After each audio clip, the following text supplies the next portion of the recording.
han desechado la idea de que los gitanos y los homosexuales sean vagos y maleantes, como en nuestras famosas leyes. Pero todavía hay un sector de las víctimas del nazismo del que evita hablarse: los testigos de Jehová.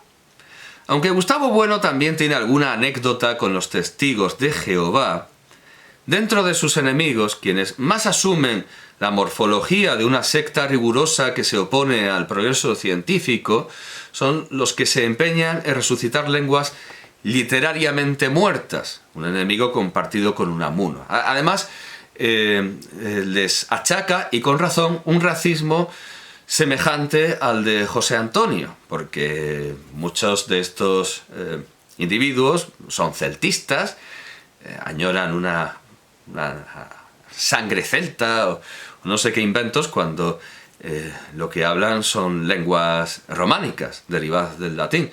Bueno, tiene en todo caso justificación en el euskera, pero claro, él conoce más directamente a quienes apoyan el asturiano, el gallego, etcétera, que es, bueno, en fin, que como lengua literaria ya está bastante caduca. En todo caso, tiene sentido fundirse con el portugués, al igual que los hablantes de distintos dialectos catalanes pensaban que lo suyo era llegar a la unidad, o por lo menos a la comunidad, como en el diccionario de Moll. No olvidemos esto, que esta gente también tiene su componente racista, celtista. Al final todo acaba en esvásticas, en la Ouburus o en lo que sea.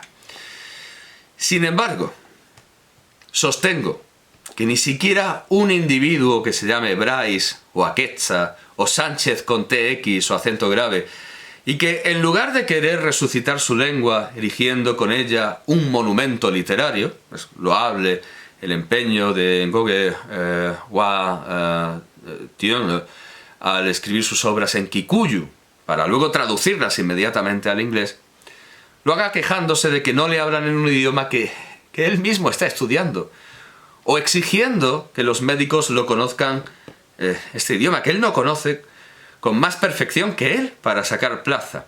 Ni siquiera una persona así, insisto, merece un insulto difuso como cretino, y menos cretino completo. Pero lo realmente relevante no es tanto a quién considere Gustavo Bueno hombres deficitarios de razón o de derechos, sino que la entrevista fatua de 2001 supone una justificación de la relación de dominación que, como hemos dicho, tiene condición de necesidad en la cabeza de Gustavo Bueno. Recordemos, en el planeta solo hay un orden, el nuestro, mejor o peor. Solo hay el orden de los Estados Unidos y sus aliados, que somos nosotros. Está vinculado al capitalismo. La dominación, y esto es necesario no triturarlo como dice él, sino desvelarlo como diría más bien Ortega. La dominación es necesaria y el capitalismo contingente en la cabeza de Bueno. Cuando Gustavo Bueno y sus discípulos tengan que escoger entre esclavitud, dominación, esclavitud y capitalismo, escogerán siempre la esclavitud. Asumido el dogma de que la esclavitud hizo prósperas a las naciones que derivaron hacia el sistema capitalista, entendemos perfectamente lo vivido y relatado por Antonio Escootado Espinosa en su Carta de Antonio Escootado a Gustavo Bueno, se refiere al hijo, publicada en Libertad Digital en 2017 tras la presentación de su libro en la Fundación Gustavo Bueno. A tal punto los enemigos del comercio, dice Escootado, se instrumentaliza en función del materialismo filosófico que nadie menciona su descubrimiento primordial, el mal negocio inherente a la esclavitud, la servidumbre y, desde Lenin, el reclutamiento industrial obligatorio. Antes de estudiar el asunto, sencillamente no lo sabía, pero ninguno de los presentes toma en cuenta las numerosas y variadas peripecias que me lo fueron demostrando desde la antigüedad a nuestros días. Precisamente esas peripecias, no alguna hipótesis previa, muestran que el mercado existe siempre, aunque allí donde imperan los enemigos del comercio, lo traficado son personas en vez de cosas. Escotado concluye: para entonces el coloquio lo asumen personas que reducen su información a algún vídeo de YouTube, como un joven iberoamericano airado ante el contrasentido del liberalismo, y el evento termina con alguien para el cual sería indecente, por mi parte, no responder a la acerada y exacta crítica aquí expuesta. En fin, te mando estas líneas para demostrar que no quiero ser indecente. Tan solo me decepciona lo que está pasando con la obra de tu querido padre, ahora pretexto para un rebrote de dogmatismo, donde su pasión por el estudio se transforma en algo tan alejado de la ecuanimidad como una secta nacional católica. Es asombroso, interrumpo a Escotado, que no se diera cuenta de que no son cosas de los seguidores, estaban ya en bueno. Y es muy generoso llamándolo secta nacional católica porque, como hemos dicho, se dicen católicos, pero no lo son porque son ateos. Es más bien una secta nacional socialista. Porque eso sí lo son, son unos socialistas nacionales, católicos, que tienen de católicos. El decir que lo son católicos como lo era Hitler, que nunca firmó un certificado de apostasía, nunca hizo una declaración de apostasía, pero al margen de eso era todo lo que tenía de católico. Sigue diciendo Escotado. Ojo con el materialismo filosófico. Tras tanta experiencia con el materialismo dialéctico, muy materialistas ambos, si no fuesen rabiosamente viscerales. Quien estudia para confirmar, dice Escotado, no estudia. Y quien no estudia es un pobre arrogante que mendiga ciencia infusa y obtiene a cambio verdades reveladas, indiscernibles de órdenes. Seguía diciendo Sábato en Uno y el Universo que así fue elaborada la ideología de la barbarie, eso que el doctor Ernst Krieg, profesor de filosofía y pedagogía de la Universidad de Heidelberg, denominó concepción obligatoria del mundo. No hará falta recordar que Gustavo Bueno se queda con conciencia de la necesidad como definición de libertad. Sigue Sábato. La libertad de pensamiento y de crítica, la ciencia y la filosofía en libre expansión son revolucionarias por esencia, porque para ellas no hay una concepción del mundo sagrada e inalterable, y menos una concepción basada en la mentira y el sofisma. ¿Cómo ha de extrañar que el nazismo impusiera a sangre y fuego un sistema sagrado e indiscutible? ¿Y cómo ha de extrañar que el diálogo socrático, esencia misma del pensamiento occidental, fuera suplantado por el Ausrichtung del profesor Krieg, por el adiestramiento que lleva a la filosofía los métodos del cuartel? Como hemos visto, Gustavo Bueno rechaza el diálogo, yo no quiero coexistir, yo quiero que usted se muera, y propone una rígida paideia, es verdaderamente, como ya demostramos, el antiepicuro, basada en el conocimiento de su sistema a priorístico. Él finge fundarlo en conocimientos de primer grado, pero no es verdad, porque no solo se inventa frecuentemente esos conocimientos, sino que a veces directamente expresa su disconformidad con lo que le ofrecen las distintas disciplinas científicas, sosteniendo que él tiene una idea mejor. Es lo que le ocurre con la ciencia de la raza. Lo vemos también en en el artículo ¿Por qué es absurdo otorgar a los simios la consideración de sujetos de derecho? Dice: apoyados en los resultados de la genética, es frecuente escuchar de boca de especialistas en genética humana la siguiente afirmación: es anticientífico el reconocimiento del concepto de razas humanas, queriendo sin duda significar, claro, lo que él diga. La estructura genética de los individuos de la especie humana no permite reconocer la realidad de fenotipos raciales diferentes. Sin embargo, prosigue Bueno, ¿acaso hay que negar las diferencias reales entre estas razas como censores de YouTube, no hablo yo, habla Gustavo Bueno, como subespecies o subclases de la clase autotética hombre y con un alcance análogo al que atribuimos a las diferencias entre la especie humana en cuanto a especie mendeliana, diferente de las especies mendelianas, chimpancé, gorila, etc. En efecto, cada una de estas razas, entre comillas, lo pone entre comillas, puede considerarse como un, entre comillas también, subconjunto estable en el sentido de la teoría de conjuntos, dentro del conjunto o clase de los hombres. Bueno, pues lo que viene después te sorprenderá, podríamos decir, imitando a las pseudonoticias virales, pero en realidad no nos sorprende. Sigue Bueno. En consecuencia, cabe concluir que, y lo pone entre comillas, si la genética no permite reconocer las razas humanas, cierra las comillas, peor para la genética. Es decir, cabe concluir que la genética tiene límites estrictos y que no puede considerarse como la ciencia integral. Está resucitando la ciencia de la raza de los nazis. La ciencia integral desde la cual hubiesen de poder explicarse todas las diferencias entre individuos de una misma clase. De suerte que en lugar de reconocer sus límites se nieguen las diferencias en nombre de la igualdad. Lo que no hace es decir qué disciplina suple la ciencia racial que él echa en falta en la genética, con lo que no solo está abandonando la ciencia, sino también la filosofía, instalándose en una sabiduría autoproclamada e infalsable, porque si no le damos la razón, peor para nosotros, según él. Ernesto Sábato identifica la libertad, esas son sus palabras, la libertad de pensamiento y de crítica, la ciencia y la filosofía en libre expansión con la cultura, de donde se deriva su interpretación de la misma sentencia que analiza Gustavo Bueno. Al igual que Bueno la dota de una negra y prestigiosa alcurnia que no tiene.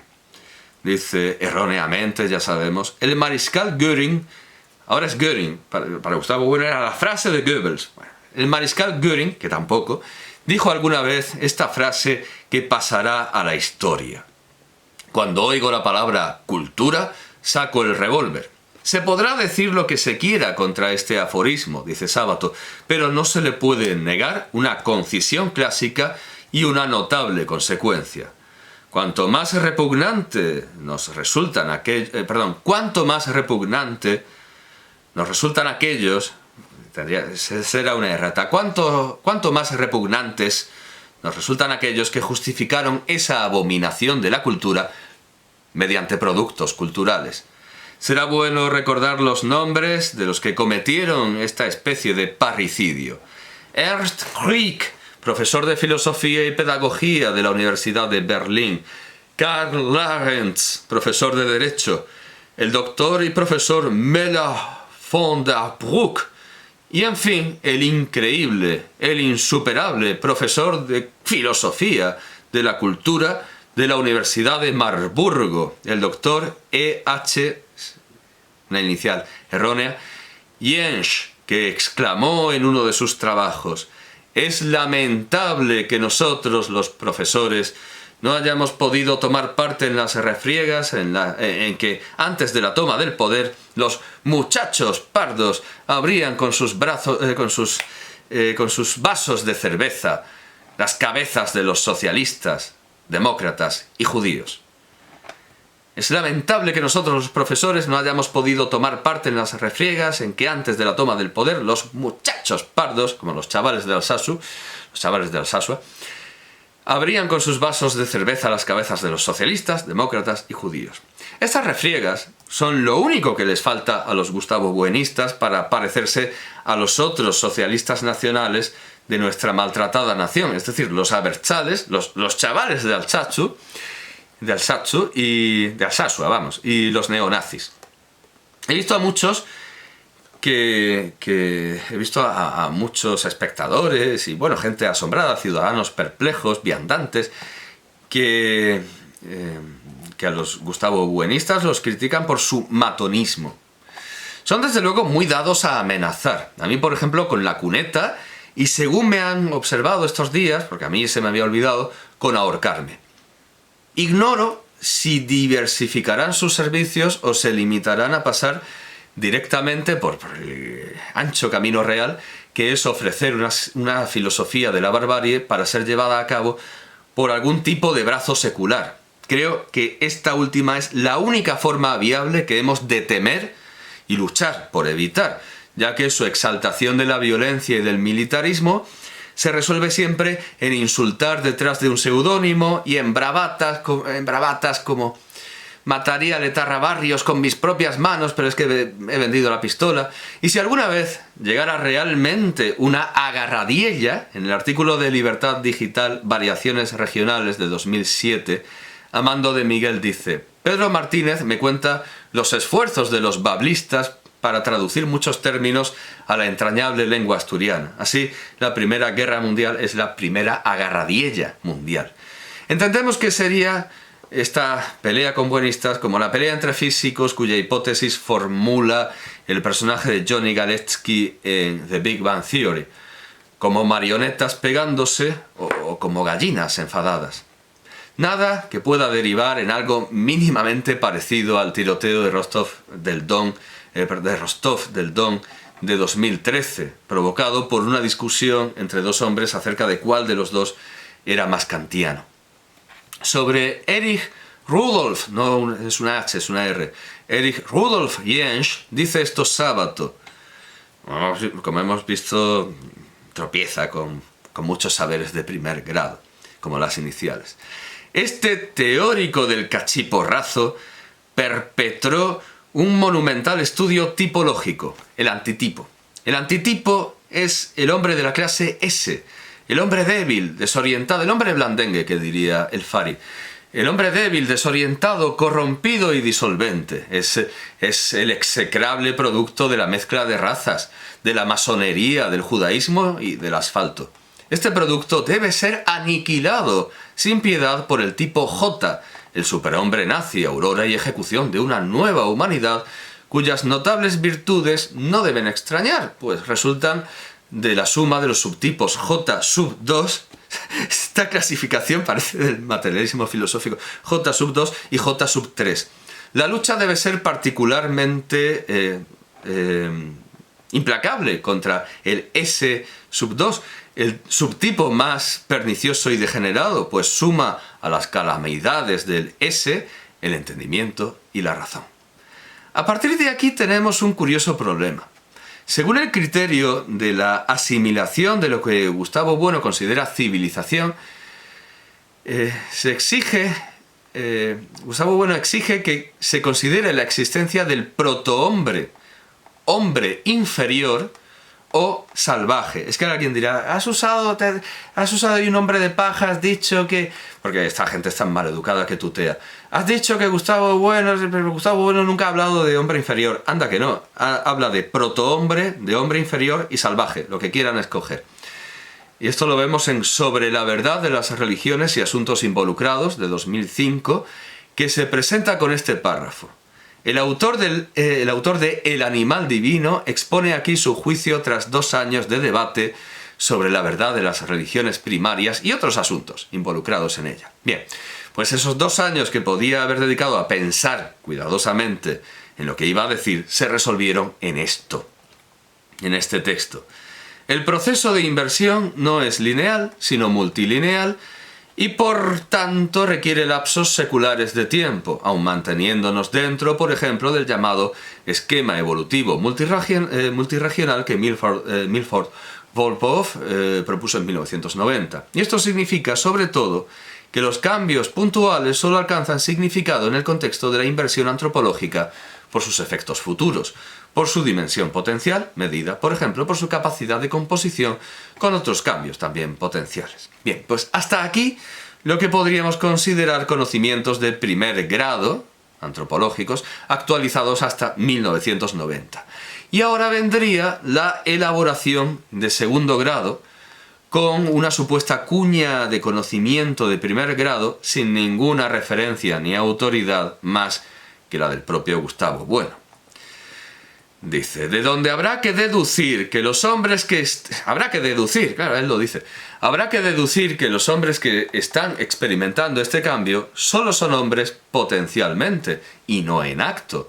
Son hombres en la medida en que prefiguran o preconforman al hombre, cuando en sí mismos son protohombres, hombres incipientes o, en términos tradicionales, hombres salvajes, hombres fósiles u hombres primitivos, siempre que dejemos de lado por metafísica la idea de una situación alienada del salvaje o del hombre primitivo, porque una tal situación presupone a unos hombres previamente dados en plenitud, pero que habrían perdido por el pecado original o por la división en clases esa mítica condición originaria. El protohombre, como el salvaje, ha de ser hombre no solo en sentido potencial, sino actual, aun cuando en este sentido actual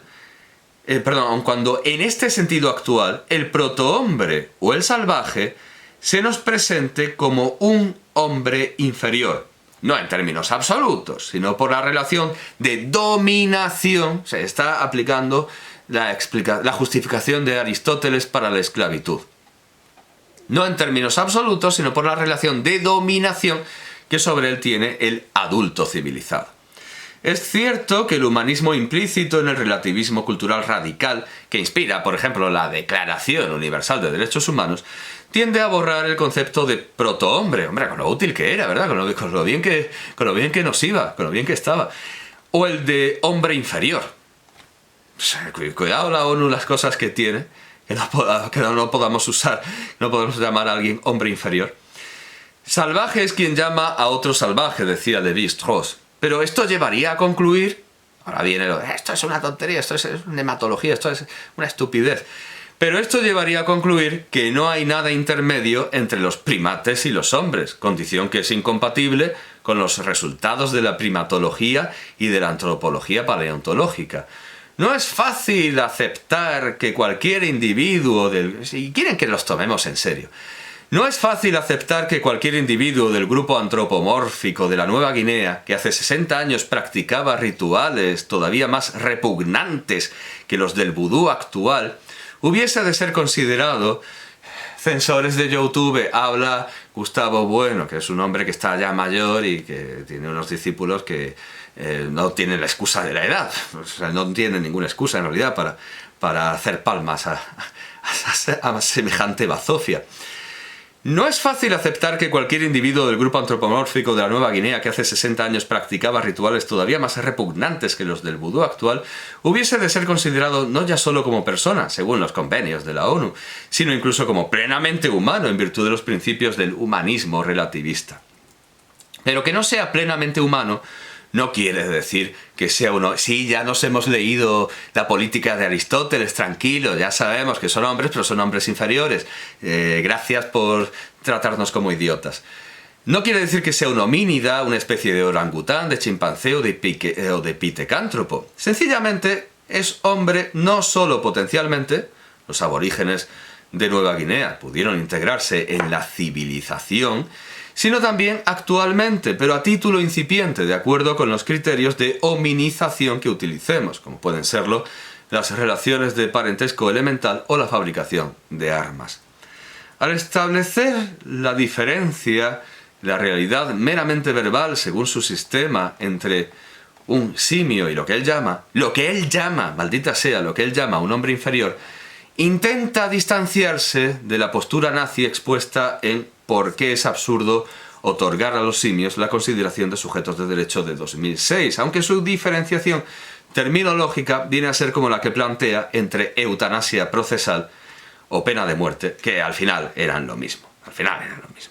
Por ejemplo, dice, la equiparación de los simios con individuos humanos con capacidades disminuidas por edad, enfermedad o incluso por razones étnicas. Para algunos este sería el caso de los pigmeos, papúas y otros grupos humanos. Porque la equiparación de los simios a estos sujetos humanos, disminuidos, lo pone entre comillas, implica necesariamente la equiparación de estos sujetos humanos con los simios, en el sentido del racismo de los nazis. Entre un hombre ario y un hombre negro hay más distancia que la que media entre un hombre negro y un simio. Esto lo pone como cita, entre comillas, y dice, por supuesto, estas ideas no las inventaron los nazis. Tenían precedentes en materialistas monistas del siglo XIX como Louis Buchna, por cierto, uno de los precursores de la etología, como diciendo, ¿qué? O sea, ¿y qué demuestra eso? ¿Que la etología es nazi o protonazi? En fin. Jean Paul, es decir, Johann Paul Friedrich Richter, uno de los primeros en usar la palabra Untermensch en Hesperus, en Hespero, en 1795, la aplica al orangután. Así que ese es el origen último de ese hombre inferior de bueno, pasando por las nociones míticas de Neben y Untermenschen de Nietzsche en Die Fröhliche Wissenschaft y de Letzten en Also sprach Zarathustra. El hombre inferior emerge realmente de la obra, la noción de hombre inferior emerge realmente en la obra de 1922, The Revolt Against Civilization, The Menace of the Underman, la revuelta contra la civilización, la amenaza del infrahombre, Underman, de Lothrop Stoddard, miembro del nuevo Ku Klux Klan apoyado por el presidente Woodrow Wilson. Ortega y Gasset usa la palabra subhombre en La pedagogía social como programa político en 1910, pero lo hizo precisamente para condenar que se quisiera crear tal categoría a base de la asimilación de la cultura. Es exactamente lo que hace bueno. Ortega hace lo contrario de lo que hace bueno. La instrucción pública de los países europeos, no ya solo de España, dice Ortega, perpetúa en su organización un crimen de lesa humanidad. La escuela es dos escuelas, la escuela de los ricos y la escuela de los pobres. Los pobres no lo son meramente en Hacienda, son también pobres de espíritu. Llegará un tiempo, por ignominia todavía no ha llegado, en que no habrá que estudiar a los hombres clasificados dentro de las categorías de pobre y rico, como se clasifican las animálculas en vertebradas e invertebradas. Pero es aún peor que los hombres se dividan en cultos e incultos, es decir, en hombres y subhombres. El signo de la inmoralidad es el rompimiento de la unidad humana. Y es inmoral el jurisperito justinianeo cuando conoce dos hombres distintos, el libre y el hombre cosa, el esclavo. Pues bien, la existencia de cultos e incultos, la división de la escuela, es mucho más inmoral porque escinde más a sabiendas la unidad humana. Sin embargo, hasta aquí Ortega, cuando la civilización incluye el concepto repugnante tanto para Bueno como para Jens de democracia y libre mercado, Bueno se vuelve indigenista. Una contradicción que vemos no solo en posiciones socialistas nacionales, nacionalsocialistas, sino también en posiciones directamente ultraderechistas como la de Juan Manuel de Prada, y asume el prejuicio que llamó etnologista. Bueno se vuelve indigenista y etnologista, que es un prejuicio que señaló en su libro Etnografía y Utopía de 1971. En España no es un mito, de 2005, es decir, del mismo año que el artículo anterior, dice: ser demócrata se hace así equivalente en las democracias fundamentalistas a ser hombre honrado. No ser demócrata se hace equivalente a ser un hombre miserable, un protohombre o un subhombre, es decir, un hombre no plenamente desarrollado, un hombre subdesarrollado. Según esto, todo demócrata auténtico, fundamentalista, tratará continuamente de extender el sistema democrático a todas las sociedades que actualmente habitan el globo terráqueo, incluyendo en estas sociedades a la sociedad mauritana, a la angoleña, a la congolesa, a la cubana, a la iraní, a la afgana, incluso a la china. Se trata de que el globo terráqueo civilizado esté organizado en naciones, tanto da que sean grandes o pequeñas, con tal de que hayan asumido la forma de la democracia parlamentaria homologada. Concebirán el proyecto de esta extensión universal de la forma parlamentaria de la democracia como una cruzada, a la manera como los apóstoles de la Buena Nueva asumieron o asumen como forma de vida que los justifica el intento de extender el cristianismo por toda la redondez de la tierra. Id y predicad a todas las gentes la democracia. Podría ser la fórmula de la Buena Nueva de nuestros tiempos. Lo que no se entiende bien es de dónde brota la evidencia de que la buena nueva haya de tener hoy el signo de la democracia parlamentaria. Y se entiende aún peor, aun concediendo que esa evidencia se apoya en fundamentos no gratuitos, la voluntad de